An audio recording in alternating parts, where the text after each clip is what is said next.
Le premier pilier représente la prévoyance étatique et est obligatoire.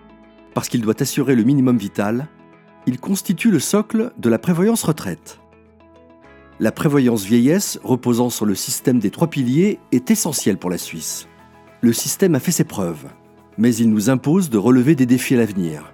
Comme nous devenons de plus en plus âgés, mais sans travailler plus longtemps, les dépenses relatives à la prévoyance vieillesse augmentent, car les rentes doivent être versées sur une période qui ne cesse de s'allonger. En même temps, la proportion des personnes cotisantes par rapport aux retraités se réduit.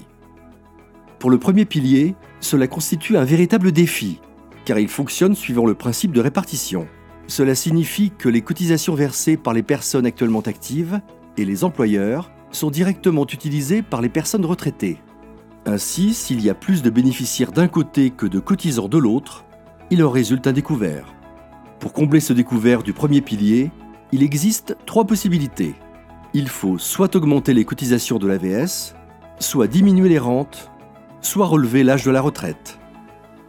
Peu importe la solution retenue, la mise en œuvre d'une réforme de l'AVS est indispensable et urgente pour éviter que le système de retraite ne se retrouve dans une situation financière critique.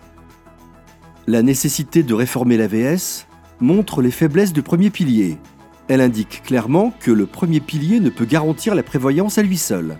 Pour y parvenir, il faut pouvoir compter sur un deuxième pilier fort avec la prévoyance professionnelle et sur le troisième pilier avec l'épargne et la prévoyance privée. Vous trouverez davantage d'informations sur la prévoyance professionnelle dans notre film didactique sur le deuxième pilier.